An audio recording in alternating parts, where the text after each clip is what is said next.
Hello বন্ধুরা, আমি সুস্মিতা। নতুন আরও একটা ব্লগ ভিডিওতে সবাইকে স্বাগত জানাই। নতুন আরও একটা দিন তোমাদের সাথে শুরু করলাম। কে কোথা থেকে ভিডিওটা দেখছো এবং কেমন আছো অবশ্যই কিন্তু কমেন্ট করে জানিও। তো সকালবেলা এখানে ঘুম থেকে উঠে আজকে গেছিলাম হচ্ছে মর্নিং ওয়াকে। তবে এখানকার ওয়েদারটা সকালবেলা কিন্তু বেশ দারুণ। মানে এখন যেটা হচ্ছে সেটা হচ্ছে বেলা 11টা, সাড়ে 11টা, 12টা অবধি মোটামুটি বলতে পারো একদমই রোদ উঠছে না। তারপরে কিন্তু রোদটা প্রচণ্ডভাবে উঠছে।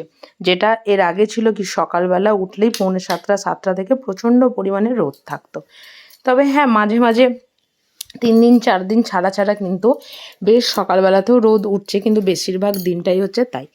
আর সকালবেলা উঠে বৃষ্টি হবে না, মানে এরকম ওয়েদারটা একটু গরম থাকবে সেটা তো বোঝাই যাচ্ছে না। তো যে কারণের জন্য এখনও অবধি খিচুড়ি আমি একদিনও করিনি। তবে এই খিচুড়িটা কিন্তু আমার প্রিয় খাবারের মধ্যে একটা কিন্তু। তো সকালবেলা মাঠ থেকে এসে রান্নাঘরটাকে একটু গুছিয়ে নিয়ে প্রথমে একটু লেবু জল করে নিয়েছি, আর তারপরে নিজের চাটা করে নিয়েছি। আর আজকে করব হচ্ছে একটু পনির আলু দিয়ে একটু দম মতন, আর তার সাথে করব হচ্ছে একটু কাশ্মীরি পোলাও। তো সপ্তাহের একটা দিন একটু নিরামিষ খেতে ইচ্ছা করে, আর নিরামিষ খেতে ইচ্ছা করলেও ভাত, মুগের ডাল এগুলো তো করেই থাকি। তবে এই চালটা অনেক দিন ধরেই আর কি ছিল, তো যাতে পোকা না হয়ে যায় সেই কারণের জন্য আজকে এটাকে করে নিচ্ছি।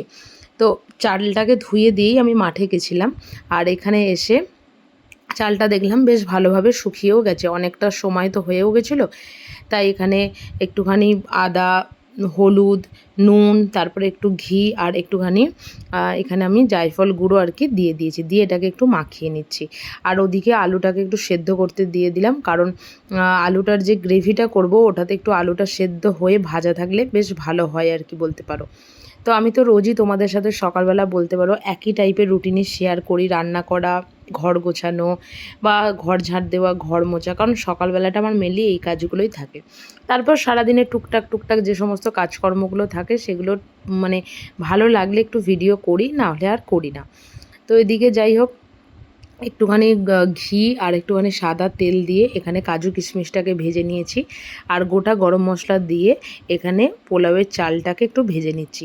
তবে যখন বাইরে পোলাও খেতাম, যখন পোলাও করতাম না বা করতে পারতাম না, তখন খালি মনে হতো যে এই ঝরঝরে পোলাও খুব সুন্দরভাবে সবাই খুব সুন্দরভাবে রান্না করে, আমি পারি না, আমি পারি না। তবে যারা নর্মাল মেনলি যেটা আমাদের সিলভারের কড়া, যেটাতে আমরা রান্না করি, যাদের হয়তো খুব পাকাপোক্ত হাত, যারা খুব ভালো রান্না করে, তাদের কাছে হয়তো ওটা খুব ইজি ব্যাপার। কিন্তু আমার কাছে, আমি যতদিন ওই কড়াতে পোলাও করেছি, পোলাওটা করার পরে মোটামুটি 2-3 ঘন্টা আমাকে পাখার হাওয়াতে রেখে দিতে হতো। তার একটাই কারণ, পোলাওটা না প্রচণ্ড পরিমাণে ডেলা পাকিয়ে যেত। তবে এই ননস্টিকের যে কড়াটা তোমাদেরকে দেখালাম, মানে এই ননস্টিকের কড়াই যবে থেকে আমি পোলাও করতে শুরু করেছি বলতে পারো, তবে থেকে না আমার কোনো রকম কোনো অসুবিধা হয় না বললেই চলে। একদম জিনিসটা পুরোপুরিভাবে ঝরঝরে থাকে। আর ওদিকে পনিরটা এনেছে, ওটাকে কেটে নিলাম। আর এদিকে পোলাওটা আমার মোটামুটি রেডি। ভাজা করার পরে একটু গরম জল করে নিয়েছিলাম, সেটাই মাঝে মাঝে একদম গ্যাসটাকে লো ফ্লেমে করি। আর আগে একটু চিনি গুঁড়ো দিতাম, তো একদিন চিনি নর্মাল গুঁড়ো করতে ভুলে গেছিলাম, এইরকমই চিনি দিয়েছিলাম। তো দেখলাম কোনো রকম কোনো কিছু প্রবলেম হয়নি, তাই আর বেকার খাটুনি কেন। ওপর থেকে একটু চিনি আর আগে থেকে ভেজে রাখা কাজু আর কিশমিশ, আর তার সাথে দিয়ে দিলাম হচ্ছে অল্প একটু ঘি। এই ঘিটা তোমরা দিতেও পারো, নাও দিতে পারো, কারণ যেহেতু আমাদের কাছে ওই প্যাকেট ঘি এনে আপাতত এখন কাজ চালানো হচ্ছে, ওইটুকু প্যাকেট ঘি আবার রেখে দিলে না সেই এখানে থাকবে ওখানে থাকবে, তার থেকে ওটাকে দিয়ে দিলাম হচ্ছে মানে পোলাওটার মধ্যে আর কি। তো ওদিকে পোলাওটা রেডি হয়ে গেছে, আর এদিকে পনিরটা ভেজে নিচ্ছি। তবে আমার কাছে বিরিয়ানি, রাইস সমস্ত কিছুর থেকেও আমার কাছে খুব ইজি লাগে এই পোলাও করাটা, কারণ এক ফাঁকে ওটাকে ধুয়ে দেওয়া, এক ফাঁকে ওটাকে মেখে নিয়ে আর একটুখানি কড়াতে 2-4 মিনিট 5 মিনিট ভেজে নিয়ে জল দিয়ে গ্যাসটাকে লো ফ্লেম করে দিলে এবার আস্তে আস্তে ওটা হতে থাকে। কিন্তু রাইস করলে, ফ্রায়েড রাইস করলে ওটাকে ভাজো, আবার ওটাকে ভাতের সাথে ভাজো, সেটা একটা কিন্তু হয়েই থাকে বলতে পারো। তো যাই হোক, ওদিকে পনিরটা ভাজা হয়ে গেছে, আর এদিকেও সেদ্ধ করা আলুটাকেও ভেজে নেওয়া হচ্ছে। আর এদিকে এগুলোকে আজকে করছে হচ্ছে বরমশাই। তো আলু আর পনিরটাকে ও একটু সকালবেলাটা যেহেতু আমাকে হেল্প করে দেয়, সেহেতু ও ভেজে দিল। আর এদিকে আমি তারপরে বাকি রান্নাটা আমি করব বলে আমি করছি। একটু গোটা জিরে, একটু মৌরি, এদিকে গোটা গরম মশলা, শুকনো লঙ্কা ফোড়ন দিয়ে পেঁয়াজ বাটা দিয়ে দিয়েছি, দিয়ে দিলাম হচ্ছে আদা রসুন বাটা, আর দিয়ে দিলাম লঙ্কার গুঁড়ো, একটু হলুদ গুঁড়ো দিয়ে এবার এটাকে একটু মিক্স করে নেব। তবে এর সাথে পেঁয়াজটার সাথে আদা রসুন বাটাটা এই কারণেই দেয়া, আমার মনে হয় যে পেঁয়াজ, আদা রসুন আর টমেটোটাকে একটু ভালো করে না ফোটালে, না ভাজলে না একটা কাঁচা গন্ধ বেরোয়, যে কারণের জন্য আমি সমস্ত কিছু একসাথেই দিয়ে দিই। তাতে কি হয়, সমস্ত মশলাটাই আমার মনে হয় একসাথে একটু ভালোভাবে হয়ে যায়, তাহলে আর আলাদা আলাদা করে সময় দিতে হয় না। আর এদিকে এটা দিয়ে দিলাম হচ্ছে একটু অল্প পরিমাণে কাজু আর অল্প পরিমাণে একটু পোস্ত বাটা, আর আগে থেকে ভেজে রাখা আলুটা দিয়ে দিচ্ছি। তো দিয়ে দেওয়ার পরে একটুখানি ফুটে উঠলে ওপর থেকে দিয়ে দেবো হচ্ছে পনিরটা। তবে এখন পনির খাওয়া আমাদের বাড়িতে অনেকটাই কমে গেছে, কারণ আগে তো একদম ওই যে বলেছি আগের ব্লগগুলোতেও, ঘুগনিটা পনির ছাড়া ভাবতেই হয়তো পারতাম না যে ঘুগনি বা কাবলি চানা মানে হচ্ছে পনির দেওয়া। তবে এখন ওটা আর করি না। সেটা হয়তো এই যে যেমন আজকে অনেক দিন পর মনে হলো যে একটু পনির দিয়ে রান্না করব, ব্যাস এই রকমই আর কি একটা ব্যাপার। তাহলেও হয়তো ঘরে ঘরে দেখতে গেলে মাসে একদিন কি 1.5 মাসে একদিনই খাওয়া হয়ে যায়। তো ওপর থেকে একটু ধনেপাতা কুচি, একটু কাসুরি মেথি আর একটু বাটার দিয়ে এদিকে ওদিকে যখন তরকারিটা হচ্ছে তখন এদিকে টিফিনটা বেড়ে নিচ্ছি। আর আমাদের যে বন্ধু আর বান্ধবী থাকে তাদের জন্য আজকে একটু পোলাও পাঠাবো, আর যে কারণের জন্য ওদের থেকে আমি টিফিন বক্স নিয়েই এসেছিলাম, ওদের যে তোদের টিফিন বক্স দে, তোদের টিফিন বক্সেই আর কি দেবো আর কি। তো যাই হোক, এদিকে পোলাওটা বেড়ে নিচ্ছি আর ওদিকে তরকারিটাও হয়ে গেছে, আর তরকারিটাও এদিকে দিয়ে নিচ্ছি। তবে আজ সকালবেলা আমাদের রুটি খাওয়া হবে, কারণ যেহেতু এই তরকারিটা করেছি আর সকালবেলা আলাদা করে কিছু তরকারি করিনি।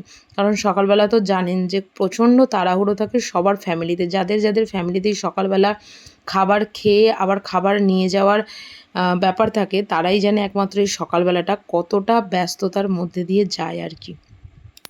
তো আজকে রান্না বান্নার সমস্ত কিছু ওদিকে কমপ্লিট করে এদিকে এসেছি ঘর দুয়ার এবার ঝাঁট দেবো, মুছবো, তার সাথে সাথে হচ্ছে বিছানাপত্রটাও আর কি তুলবো।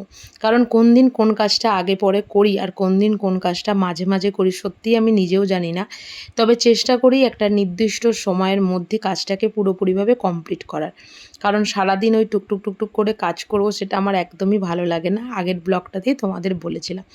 তবে নেক্সট ব্লগটা খুব ভালো আসবে, সেটা হচ্ছে জামাই ষষ্ঠীর ব্লগ, সেটা হয়তো আরও একদিন পর তোমাদের সাথে শেয়ার করব।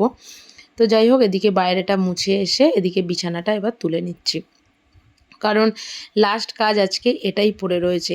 তারপরে তো হচ্ছে চান করা, পুজো করা, সমস্ত কিছু কাজকর্ম। তবে বেশ ভালো লাগে যে টুকটুক টুকটুক করে সারাদিন কাজ করি, আর যেদিন যেদিন মনে হয় যে কাজ সেরকম বিশেষভাবে নেই, বা কাজ বিশেষভাবে নেই বলতে যে কিছু কিছু সময় থাকে যখন আমাদের শরীর বয় না, ভালো লাগে না, তখন আমি যেন একটু বেশি ডিপ্রেসড হয়ে পড়ি, এই হচ্ছে ব্যাপার। তো আজকে ওই যে বললাম তোমাদের আকাশটা পুরো মেঘলা করে আছে, সকালবেলা উঠে মনে হচ্ছে একটু গোবিন্দভোগ চালের খিচুড়ি করলে হয়তো একটু বেশি ভালো হতো। যাই হোক, খিচুড়ি না হয়ে আজকে পোলাও হয়েছে, সেটাই হবে খাওয়া দাওয়া। তো এদিকে সমস্ত কিছু কমপ্লিট হয়ে গেছে, আর এদিকে এবার রান্নাঘরটাকে একটু মোছামুছি করে নিচ্ছি, কারণ একদম সারাদিনের মতন বলতে পারো রান্না বান্না কমপ্লিট। এরপর যেটা হবে সেটা হচ্ছে একদম রাতের বেলায় মানে সন্ধ্যাবেলাতে। তো সমস্ত দেখো রান্না বান্না কমপ্লিট করে আমার এদিকে রান্নাঘরটাকেও পুরোপুরিভাবে গোছানো হয়ে গেছে, আর এদিকে আজকে পুজোটাও একদম কমপ্লিট হয়ে গেছে, আর পুজোটা কমপ্লিট করেই তোমাদের সাথে আজকে এখানটা শেয়ার করলাম। তবে বেশ কিছুদিন ধরে 2-1 দিন আর কি মুড়িগুলো নিয়ে এসেছি, আর আমাদের ওখানকার মতন মুড়ি এখানে কিন্তু সত্যি কথা বলতে তুমি চাইলেও পাবে না। কোনো দোকানের মুড়ি একটু শক্ত, কোনো দোকানের মুড়ি একটু কড়কড়ে, তাই মুড়িগুলোকে না এসে একটু চেলে তারপরেই মুড়ির কৌটোতে ঢোকায়, তা নাহলে এত বাজেভাবে কাঁকড়ের মতন ঠেকে। তো চলো আজকের ব্লগটা এখানেই শেষ করলাম। যদি কিছু ভালো লেগে থাকে একটা লাইক করো, শেয়ার করো, চ্যানেলটি সাবস্ক্রাইব করে পাশে থেকো। সুস্থ থেকো, ভালো থেকো, দেখা হবে নতুন আরও একটা ব্লগ ভিডিওতে খুব তাড়াতাড়ি। টাটা।